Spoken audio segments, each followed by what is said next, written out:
This is a TalkStation original podcast. The article title here says, Pope calls for global ban on surrogate motherhood, says the practice exploits women and harms children.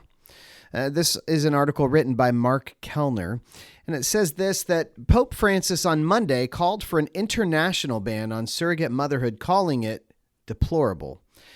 He said it turns an unborn child into an object of trafficking. In a foreign policy address to diplomats accredited to the Holy See, the pontiff said surrogacy, quote, represents a grave violation of the dignity of the woman and the child based on the exploitation of situations of the mother's material needs. A child is always a gift and never the basis of a commercial contract, unquote. He drew support from several key thought leaders in the 1.3 billion member worldwide Catholic Church. Surrogacy and the technology behind it have become big business. Technavio research said the assisted reproductive technology market is expected to grow by $8.23 billion from 2022 to 2027. Those technologies help make surrogacy possible in many situations. 2 years ago, Global Market Insights, a research firm, predicted that the surrogacy market alone would grow from $14 billion in 2022 to $129 billion in 2032. Now, in many Western nations, surrogates are paid for carrying an embryo to term. Many sign contracts indicating they will abort the embryos for a variety of reasons, and often agree to sign away rights to keep the children. Women who initially agreed to surrender a child for adoption can later legally reverse the decision. Now, Chico Noguchi, Executive Director of Public Affairs at the U.S. Conference of Catholic Bishops, he was a fan of this. He said, as Pope Francis stated, with surrogacy, an unborn child is turned into an object of trafficking because it exploits the birth mother's material needs and makes the child the product of a commercial contract. This is why the Catholic Church teaches that the practice of surrogacy is not morally permissible. Instead, we should pray for and work towards a world that upholds the profound dignity of every person at every stage and in every circumstance of life. That's the end of the quote. But the article goes on to say surrogacy involves either the artificial insemination of a gestational mother or the implantation of fertilized eggs in a woman who agrees to be the carrier. More than one embryo is implanted to increase the chance of a healthy baby.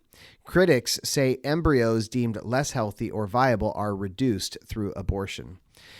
In a 1987 document titled Donum Vitae, Instruction on Respect for Human Life in its Origin and on the Dignity of Procreation, the Vatican said that surrogacy was not morally licit.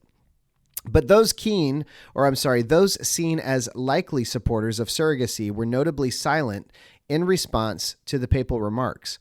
Catholics for Choice, which advocates for abortion and other measures that contravene church teachings, said they were, quote, not currently poised to comment on surrogacy. And then the Human Rights Campaign, which advocates for LGBTQ rights and whose equality awards include support for surrogacy as a criterion, did not respond to a request for comment. But Pope Francis said he supports a global ban on surrogacy. So, Pastor Karl, what are your thoughts on this? And before you answer that, if you're listening today, just know, full disclosure, neither of us are Catholic. That is correct. Neither of us are Catholic. This one is tricky. Yeah. This is tricky because I can understand a couple that wants to have a child, and for some reason the mother cannot carry a child. Yeah. And surrogacy is a way that they could bring a child into the world. I understand that. But I also understand where the Pope is coming from, that it almost turns the child into a commodity, into an object.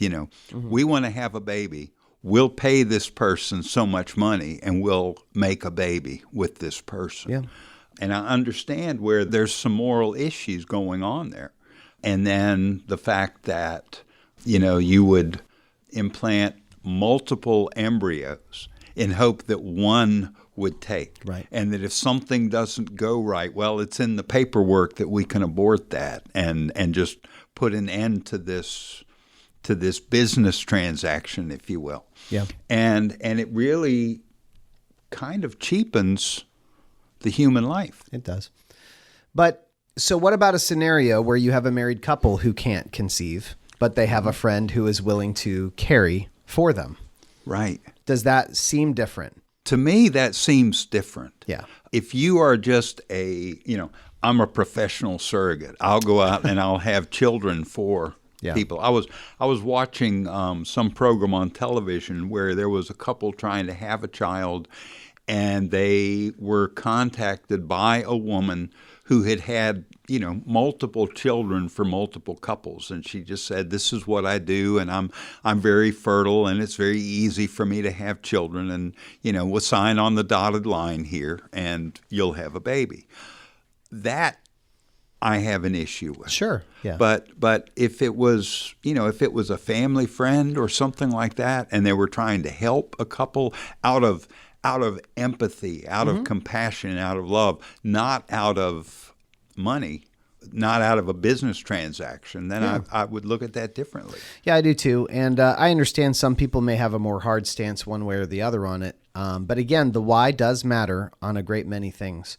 You do still have the problematic point that sometimes it can be multiple embryos, that there can be different things. And I'm not a professor. I'm not a professional on the ethics of things like this. But the way that it sounds with some people where that's just kind of their gig, I'll just be pregnant as many times as I can and crank them out. I just don't think we should treat human beings like a puppy mill. There is a woman named Jennifer Morse, who's the director of the Ruth Institute, which advocates for pro-life positions. She said, Pope Francis is correct to note the tendency to the commercialization of human life and the exploitation of poor women. You can find a woman who is financially unstable, and then someone says, well, look, you can carry this child and you'll get this much money. Yeah. And it could be very easy for her to fall into that trap and become, like you said, a puppy mill. Yeah. A puppy mill. So then not only are we dehumanizing the child, we're dehumanizing the surrogate mother. Yeah, I would agree with that. You often hear about people that will take advantage of even homeless people or those that are really destitute, and they get them to sign up for certain testing or trying out different products that could be damaging to them. And that's troublesome. And it just seems like it should not be something where you look at somebody and say, hey, I know you don't have any discernible skills, but you do have a uterus. So would you like to make some money? Yeah. That's really not the story for children. However, if there is a system where there are programs set up for those that are really wanting kids, they're loving families, people have done their diligence, their research, then I could place that in the same category as adoption, as something that you look at.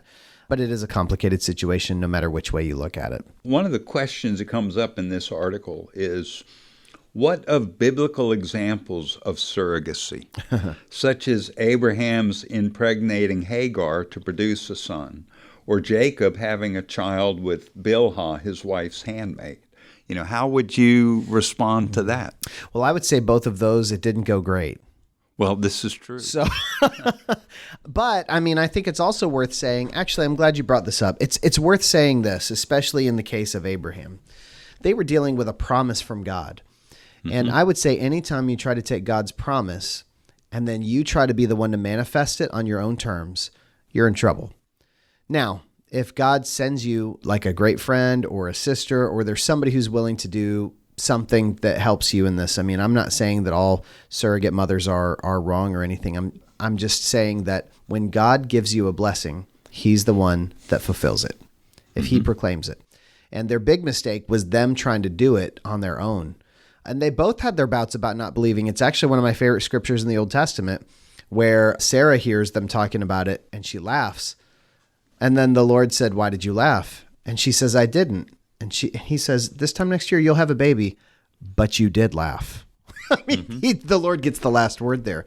Yep. So I'm glad you brought this up because the idea of having children is so sensitive and so precious to so many people.